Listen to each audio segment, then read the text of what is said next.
नमस्कार दोस्तों, स्वागत है आपका साइट फॉर वर्ल्ड के ऑफिशियल लर्निंग प्लेटफॉर्म पर, जहां स्टूडेंट्स और जॉब सीकर्स के लिए करियर, टेक्नोलॉजी और प्लेसमेंट से जुड़ी इंडस्ट्री ओरिएंटेड और प्रैक्टिकल नॉलेज दी जाती है। अगर आप अपनी स्किल्स को नेक्स्ट लेवल तक ले जाना चाहते हैं तो आप बिल्कुल सही जगह पर आए हो। चलिए शुरू करते हैं आज का इम्पोर्टेंट सेशन।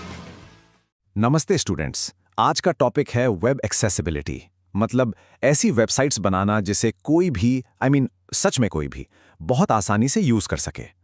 आप रेडी हो? फोकस मोड ऑन है ना? मोबाइल साइड में रख दिया? स्क्रीन पे ध्यान है? चलो शुरू करते हैं। सबसे पहले एक सेकंड के लिए सोचो, जो लोग देख नहीं सकते उनके लिए इंटरनेट कैसा होता होगा, वो क्या देखते हैं, उनका एक्सपीरियंस कैसा होता है। देखो, ये समझना इसलिए जरूरी है क्योंकि जब तक हम प्रॉब्लम को उनके नजरिए से नहीं देखेंगे तब तक हम एक अच्छा सोल्यूशन कभी नहीं बना पाएंगे। तो पहला सवाल यही है कि वेब एक्सेसिबिलिटी आखिर इतनी जरूरी क्यों है। और एक बात साफ कर दूं, ये सिर्फ कोड लिखने के बारे में नहीं है, बिल्कुल नहीं। ये लोगों के बारे में है, उन्हें एक बराबर, एक इक्वल एक्सपीरियंस देने के बारे में है। इसके ना 3 मेन पिलर्स हैं। पहला है एथिकल। देखो, सीधी सी बात है, सबको साथ लेकर चलना, सबको बराबरी का मौका देना, ये हमारी जिम्मेदारी है। दूसरा है इकोनॉमिक। अरे जब आपकी वेबसाइट सबके लिए बनी होगी तो ज्यादा लोग यूज करेंगे, आपकी मार्केट पहुंचेगी, सिंपल। और तीसरा लीगल। दुनिया भर में कानून है, जैसे अमेरिका में एडीए है, जो कहता है कि आपकी वेबसाइट एक्सेसिबल होनी ही चाहिए।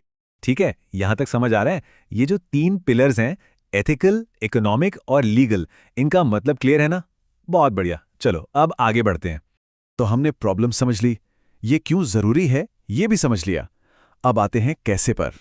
देखो, वेब एक्सेसिबिलिटी के लिए ना एक नॉर्थ स्टार है, एक गाइड, जिसे हम कहते हैं पॉर प्रिंसिपल्स।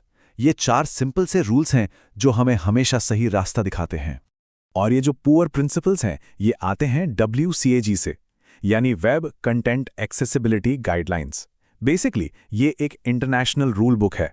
जैसे क्रिकेट के रूल्स होते हैं ना, जिसे सब फॉलो करते हैं, वैसे ही वेब को सबके लिए यूजर फ्रेंडली बनाने के लिए WCAG है। तो ये हैं वो 4 प्रिंसिपल्स। पे से परसीवेबल, मतलब जो भी इंफॉर्मेशन है वो यूजर तक पहुंचनी चाहिए, चाहे देखकर, सुनकर या छूकर। ओ से ऑपरेबल, यानी यूजर आपकी वेबसाइट को आसानी से चला पाए। यू से अंडरस्टैंडेबल, मतलब इंफॉर्मेशन और इंटरफेस दोनों समझने में एकदम आसान हो। और आर से रोबस्ट, यानी आपका कंटेंट अलग अलग टेक्नोलॉजी, अलग अलग ब्राउजर पर भरोसे के साथ चलना चाहिए, बिल्कुल एक मजबूत घर की नींव की तरह।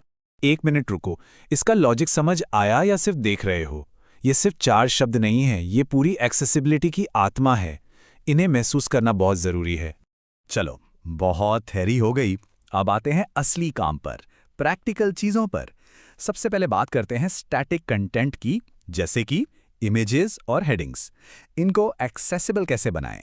यहां पर जो सबसे जरूरी चीज है वो है ऑल्ट टेक्स्ट। ये बेसिकली एक इमेज का टेक्स्ट में डिस्क्रिप्शन होता है, जिसे स्क्रीन रीडर पढ़कर सुनाता है। आप समझ लो, ये उन लोगों के लिए आंखों का काम करता है जो इमेज देख नहीं सकते। अब जरा स्क्रीन पर देखो, खराब ऑल्ट टेक्स्ट क्या है? Alt is equals to picture या alt is equals to dog. इससे किसी को कुछ समझ नहीं आएगा। अब अच्छा ऑल्ट टेक्स्ट देखो, a designer working on a laptop in a sunlit cafe. इससे पूरी पिक्चर क्लियर हो जाती है। फर्क समझ रहे हो ना? कंटेक्स्ट ही सब कुछ है। चलो अब आपकी बारी, वीडियो पॉज करो, हाँ अभी, और अपनी पोर्टफोलियो साइट या किसी भी प्रोजेक्ट की एक इमेज के लिए एक अच्छा बढ़िया सा ऑल्ट टेक्स्ट सोचो। करो करो, सिर्फ सुनने से कुछ नहीं होगा, प्रैक्टिस तो करनी पड़ेगी। इमेजेस के बाद आती हैं हेडिंग्स। देखो, सही हेडिंग स्ट्रक्चर H1 फिर H2 उसके अंदर H3, ये बहुत ज़रूरी है। ये आपके पेज को एक लॉजिकल आउटलाइन देता है, बिल्कुल एक किताब के टेबल ऑफ कंटेंट्स की तरह। स्क्रीन रीडर यूजर्स इसी स्ट्रक्चर का इस्तेमाल करके पेज पर एक सेक्शन से दूसरे सेक्शन पर कूदते हैं। ओके, तो स्टैटिक कंटेंट तो हो गया। अब बात करते हैं असली इंटरैक्शंस की, यानी कीबोर्ड और कलर, मतलब लोग आपकी साइट को असल में इस्तेमाल कैसे करते हैं। सोचो, बहुत से लोग माउस यूज नहीं कर सकते, वो सिर्फ कीबोर्ड से ही सब कुछ करते हैं। इसलिए 3 चीजें तो होनी ही चाहिए। पहली, हर बटन, हर लिंक टैब की से सेलेक्ट हो पाए। दूसरी, टैब दबाने का जो ऑर्डर है वो लॉजिकल हो, उल्टा सीधा ना हो। और तीसरी, एक विजिबल फोकस इंडिकेटर हो, मतलब पता चले कि यूजर अभी पेज पर है कहां। ध्यान से सुन रहे हो ना, ये तीनों पॉइंट्स बहुत जरूरी हैं। और एक बहुत बड़ी गलती जो डेवलपर्स करते हैं, अरे भाई अगर कोई चीज बटन है तो बटन टैग यूज करो ना, सिर्फ दिखने के लिए एक डिव को बटन मत बनाओ। इसे कहते हैं सिमेंटिक HTML। ये कोड के लिए भी जरूरी है और एक्सेसिबिलिटी के लिए भी। एक सेकंड के लिए सीरियस हो जाओ। सोचो आप इंटरव्यू में हो और आपसे पूछा गया सिमेंटिक HTML क्यों जरूरी है, तो क्या आप इसका जवाब ठीक से दे पाओगे? ये सिर्फ एक टेक्निकल सवाल नहीं है, ये आपके करियर के लिए बहुत जरूरी है। अब आते हैं कलर पर। ये एक नंबर है, इसे अपने दिमाग में प्रिंट कर लो। 4.521 WCAG-AA स्टैंडर्ड्स के हिसाब से ये आपके टेक्स्ट और उसके बैकग्राउंड के बीच का कम से कम कॉन्ट्रास्ट रेशियो होना चाहिए। इससे कम हुआ तो जिसे देखने में थोड़ी भी दिक्कत है वो पढ़ ही नहीं पाएगा। और इसके पीछे का लॉजिक ये है कि आप कोई भी ज़रूरी जानकारी देने के लिए सिर्फ कलर पर डिपेंड नहीं कर सकते। मान लो फॉर्म में एरर दिखाने के लिए आपने सिर्फ टेक्स्ट को लाल कर दिया। अब जिसे कलर ब्लाइंडनेस है उसके लिए क्या, उसे तो पता ही नहीं चलेगा कि एरर कहाँ है। इसलिए कलर के साथ एक आइकन या टेक्स्ट मैसेज भी जरूरी है। तो अब हम आते हैं सबसे जरूरी हिस्से पर। यह आपका एक्सेसिबिलिटी मिशन है। देखो, इसे सिर्फ एक काम की लिस्ट या चेकलिस्ट की तरह मत देखो। ये एक माइंडसेट है, एक सोच है जिसे आपको अपने हर काम में शामिल करना है। तो आज हमने क्या सीखा? चलो आपके मिशन के लिए एक क्विक स्टार्ट चेकलिस्ट देता हूं। नंबर 1, हर जरूरी इमेज के लिए बढ़िया सा ऑल टेक्स्ट लिखो। नंबर 2, अपनी हेडिंग का स्ट्रक्चर चेक करो। नंबर 3, अपनी वेबसाइट को खुद सिर्फ टैब की से चलाकर देखो। और नंबर 4, अपने कलर्स का कॉन्ट्रास्ट रेशियो चेक करो, 4.5:1 से ज्यादा होना चाहिए।